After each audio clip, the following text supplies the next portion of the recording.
Senior صحافی اور تجزیہ کار جاوید چودھری کے مطابق ڈاکٹر اسلم میرے دوست تھے، پولٹری کے بزنس سے وابستہ تھے۔ میری ان سے 1999 میں پہلی ملاقات ہوئی اور آہستہ آہستہ دوستی میں تبدیل ہو گئی۔ ایک وقت ایسا بھی آیا جب ہم روزانہ ملتے تھے۔ 2020 میں ڈاکٹر صاحب بیمار ہوئے اور دنوں میں بستر برق پر پہنچ گئے۔ ڈاکٹر صاحب پبلک ریلیشن کے ماہر تھے، جس سے بھی ملتے تھے اسے دوست بنا لیتے تھے۔ ان کی یوں ہی چلتے چلتے جنرل فیض حمید سے ملاقات ہو گئی اور ڈاکٹر صاحب نے انہیں بھی دوست بنا لیا۔ وہ اس وقت بریگیڈیئر تھے۔ بہرحال قصہ مختصر، فیض حمید میجر جنرل بنے اور ISI میں DGC لگ گئے۔ یہ ان کی دوستی کے زیادہ قریب اور اچھے دن تھے۔ ڈاکٹر صاحب میاں شہباز شریف اور ان کے صاحبزادے سلمان شہباز کے بھی بہت قریب تھے۔ یوں ایک مثلث بنی، مثلث کے ایک سرے پر ڈاکٹر اسلم کھڑے تھے، دوسرے پر شہباز شریف فیملی اور تیسرے سرے پر جنرل فیض حمید۔ ڈاکٹر میرے بہت قریب ہونے کے باوجود مجھ سے زیادہ تر باتیں خفیہ رکھتے، لیکن جب آپ روز کے ملاقاتی ہوں اور ایک دوسرے کے مزاج کو بھی سمجھتے ہوں تو خفیہ باتیں بھی زیادہ خفیہ نہیں رہتی، لہذا میں زیادہ تر چیزیں سمجھ جاتا۔ جنرل فیض اور شہباز شریف کے درمیان پیغام رسانی بھی ڈاکٹر اسلم کے ذریعے ہوتی تھی۔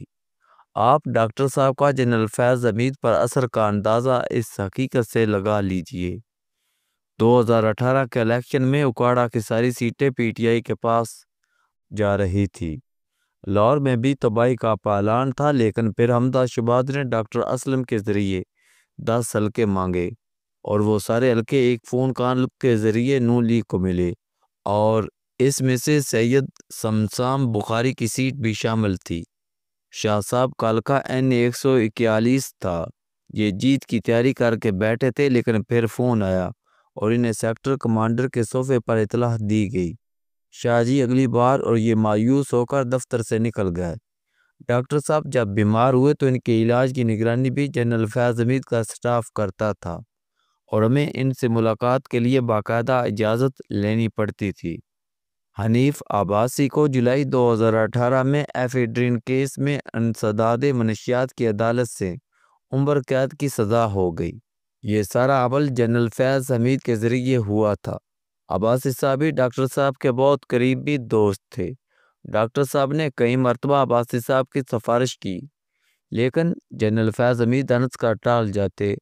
سزا کے بعد بھی ڈاکٹر اسلم کو کوشش کرتے رہے، مگر جنرل فیض ہنس کر جواب دیتے تھے، عباسی کو بھول جائیں، یہ میری زندگی میں بیر نہیں آئے گا۔ ایک بار میرے سامنے بھی بات ہوئی، مگر جنرل فیض حمید کا جواب تحقیراً آمیز تھا۔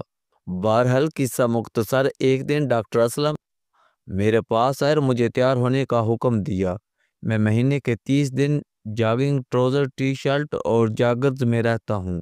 مجھے یہ کپڑے زیادہ اچھے اور ایزی محسوس ہوتے ہیں۔ میں اس دن بھی ان کپڑوں میں آ گیا، لیکن ڈاکٹر صاحب نے مجھے واپس بھجوایا اور فارمل ڈریس پہننے کا کہا۔ میں ان کی ہدایت پر ڈھنگ کے کپڑے پہن کر آ گیا اور مجھے F8 سیکٹر کے گھر میں لے گئے۔ ہم ڈرائنگ روم میں داخل ہوئے تو سامنے جنرل فیض حمید بیٹھے تھے۔ یہ ملاقات میرے لیے غیر متوقع تھی۔ ڈرائنگ روم میں مرحوم عرفان صدیقی بھی تھے۔ جنرل فیض حمید کھڑے ہو کر ہمیں ملے اور ہم سائیڈ پر بیٹھ گئے۔ جنرل فیض ڈاکٹر اسلم سے مخاطب ہوئے، آپ پروفیسر صاحب کو سمجھائیں، حالات بدل گئے ہیں، نواز شریف کی نوکری بند کریں اور آگے بڑھیں۔ ڈاکٹر اسلم نے ہاں میں سر ہلایا اور کہا، سر میں سمجھتا ہوں۔ اس کے بعد جنرل فیض حمید نے عرفان صدیقی کو لمبا لیکچر دیا۔ لیکچر کے آخر میں عرفان صدیقی نے علامہ اقبال کا کوئی شعر پڑھا، جس کا مطلب جس رزق سے آتی ہے پرواز میں کوتاہی طیب تھا۔ جنرل فیض کا رنگ سرخ ہو گیا۔ اس کے بعد انہوں نے اپنا وہ فلسفہ بیان کیا جس کی وجہ سے میں آج یہ کالم لکھ رہا ہوں۔ ان کا کہنا تھا، پاکستان کی ترقی کے راستے میں 70 لوگ حائل ہیں۔ یہ لوگ جب تک نہیں جائیں گے ملک کہیں نہیں جا سکے گا۔ میں نے یہ سن کر غور سے ان کی طرف دیکھا تو مجھ سے مخاطب ہوئے، ان 70 لوگوں میں سے 20 آپ اینکر لوگ ہیں۔ آپ نے ملک کی مات مار دی ہے، آپ جانتے ہی نہیں آپ ملک کے ساتھ کیا کر رہے ہیں۔ خدا خوفی کریں اور ملک کو چلنے دیں۔ میں نے عرض کیا سر صرف 20 کیوں؟ میڈیا انڈسٹری میں ٹوٹل 200 اینکرز ہوں گے، کیا باقی 180 ملک کو ترقی کے ٹریک پر لا رہے ہیں؟